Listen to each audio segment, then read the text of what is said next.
Hello friends, I am Apriti. Welcome back to our channel plants space. ये garden तो आपको याद ही होगा, जो कि हमने जनवरी 2022 में आपसे शेयर किया था और कुछ पेंटिंग की थी। तो ये वीडियो आपको डिस्क्रिप्शन बॉक्स में मिल जाएगी, ज़रूर चेक कीजिए। और जनवरी में इसको पूरा 2 साल हो जाएगा और 2 साल के बाद भी आपको आज ये दिखाना है कि देखिए हमारा गार्डन ऐसा का ऐसा ही है और कोई इसमें चेंज नहीं आया है। तो इस तरह से आप भी अपने गार्डन को डेकोरेट कर सकते हैं। इस तरह की वाली पेंटिंग से या कोई भी मधुबनी पेंटिंग हो या मॉडर्न आर्ट हो, उससे आप अपने गार्डन को डेकोरेट कर सकते हैं। अब अगर आपने वो वीडियो नहीं देखी है तो आप सोच रहे होंगे कि हमें कौन से कलर्स यूज़ करने चाहिए जो लंबे समय तक बने रहें और टिके रहें। तो ये जो कलर्स हमने यूज़ किए थे, ये हमने फैब्रिक कलर्स यूज़ किए थे। आप एक्रिलिक कलर का भी यूज़ कर सकते हैं या जो भी पेंट्स होते हैं आप उनका भी यूज़ कर सकते हैं। लेकिन पर्सनली मुझे फैब्रिक कलर्स पसंद हैं और उन्हीं का यूज़ करना आसान रहता है। 20 से 25 रुपीज़ की एक कलर की बॉटल आ जाती है, छोटी सी होती है कांच की, और उसको आप यूज़ कर सकते हैं और एक छोटे से बॉटल से ही आप बहुत सारा पेंटिंग कर सकते हैं। तो इसमें हमने रेड, ग्रीन, येलो जो कॉमन कलर्स होते हैं वो लिए थे और आजकल तो डिफरेंट कलर्स आ जाते हैं। और आप देखिए 2 साल होने जा रहे हैं, कलर्स एकदम से फेड नहीं हुए हैं क्योंकि पूरी धूप भी पड़ती है तो भी, और बारिश इस जगह नहीं आती है क्योंकि थोड़ा शेड है। लेकिन फिर भी 2 साल में तो कलर्स उड़ जाते हैं, फेड हो जाते हैं और ये ऐसे कैसे हैं। अपराजिता देखिए, यहाँ पर अपराजिता पे कुछ फलियाँ बनी हुई थी जो कि हमने यहाँ से हार्वेस्ट कर ली, कुछ अभी इस पर लगी हुई हैं। तो अपराजिता के बारे में काफ़ी सवाल आ रहे हैं तो हमने वीडियो शेयर की हुई है। अब पत्तियाँ झड़ जाएंगी और फरवरी मार्च में नई पत्तियाँ आएंगी, तो परेशान ना हो।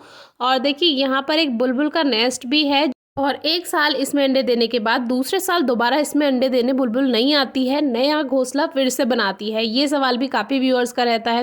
ये गार्डन मेरी बुआ का गार्डन है और इस ब्यूटीफुल गार्डन में 2 नन्हे मेहमान बैठे हैं जो कि टर्टल वाइन की बास्केट में बैठे हैं और इसी वजह से इस टर्टल वाइन को पानी नहीं दिया जाता। लगभग 5-6 सालों से हर साल डव बर्ड यानी कि जो फाख्ता होती है वो अपने अंडे देती है यहाँ पर बास्केट में, हैंगिंग बास्केट में, और उनसे नन्हे मेहमान बाहर आते हैं और फिर उड़कर यहाँ से सेफली चले जाते हैं। बुआ भी ध्यान रखती हैं और ये बर्ड भी अपने बच्चों का ध्यान रखती है, बिल्कुल भागती नहीं है। एक मेहमान और दिखाएं, ये करी लीव्स का प्लांट है और करी पत्ते के पौधे पर ये छोटू मेहमान बैठा हुआ है जो कि बटरफ्लाई का एक कैटरपिलर है। तो बटरफ्लाई सेव करना तो हम आपसे कई बार शेयर कर ही चुके हैं। तो देखिए यहाँ पर करी पत्ते पर ये बैठा है। तो आप खुद ही देखिए गार्डन बनाने का कितना फ़ायदा है। आपको तो अच्छा लगता ही है, साथ ही बहुत से जीवों को आश्रय मिल जाता है, तो इससे भगवान भी खुश होते हैं। तो आप पुण्य कीजिए, दान कीजिए, मंदिर जाइए, पूजा पाठ कीजिए, अच्छे काम कीजिए, लेकिन साथ में एक छोटा सा गार्डन भी बनाइए। तो उससे कहीं ना कहीं एक अच्छा काम हो जाता है और आपको पता भी नहीं चलता, पुण्य का काम हो जाता है। अब ये है रेड पियरो बटरफ्लाई जो कि बहुत प्यारी लगती है। ये कैलेंचो प्लांट पे अंडे देती है, जो कि इसके बारे में अलग से वीडियो शेयर की हुई है। आज मैं गार्डन में थी तो मुझे ये दिखाई दी और मेरे सामने ही इसने पत्तों पर अपने अंडे रखे। मेरे घर पर भी ये तितली आती है लेकिन मेरे यहाँ ये कभी इस प्लांट पे अंडे नहीं देती, पता नहीं क्यों। मेरा बहुत मन है कि मैं भी कैलेंचो के प्लांट्स के इसके कैटरपिलर सेव करूँ। तो इस तरह से पूरे प्लांट पे जगह जगह इसने अपने कई जगह अंडे रखे और ये तितली यहाँ गार्डन में आती ही रहती है। वो जो वीडियो हमने शेयर की है वो मेरी बुआ के गार्डन की ही वीडियो आपसे शेयर की थी और आपको बताया भी था। अभी यहाँ गुड़गांव में इतनी ज़्यादा ठंड नहीं आई है, इसीलिए इस तितली ने अंडे दिए हैं। हमारी तरफ यानी उत्तर प्रदेश में काफ़ी ठंड बढ़ चुकी है और अब तितली अंडे नहीं देंगी, और जो तितलियाँ अंडे देती भी हैं तो उनके प्यूपा के बचने के चांसेस कम रहते हैं अगर सर्दियाँ ज़्यादा हो जाती हैं, जिसके बारे में भी हमने आपसे एक वीडियो शेयर की थी।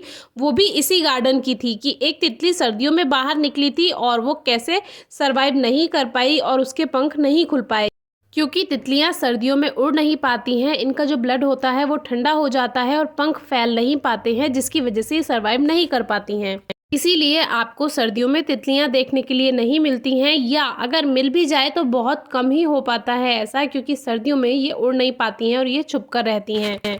तो ये एक बहुत छोटा सा अंडा इसने पत्ती के पीछे रखा है। अब कुछ ही दिनों में इसमें से एक छोटा सा कैटरपिलर बाहर आएगा और वो पत्तियां खाते खाते थोड़ा बड़ा हो जाएगा और पत्तियां खाने के बाद वो प्यूपा में बदल जाएगा और फिर प्यूपा में से कुछ दिन बाद बाहर तितली बनकर निकलेगा। पूरी प्रोसेस हमने शेयर की हुई है कई बार। तो इस तरह से आपके बनाए हुए गार्डन से कितने जीवों को जीवन मिलता है ये आपको भी पता नहीं होता है। तो आप भी अपना छोटा सा गार्डन ज़रूर बनाएं। Thank you.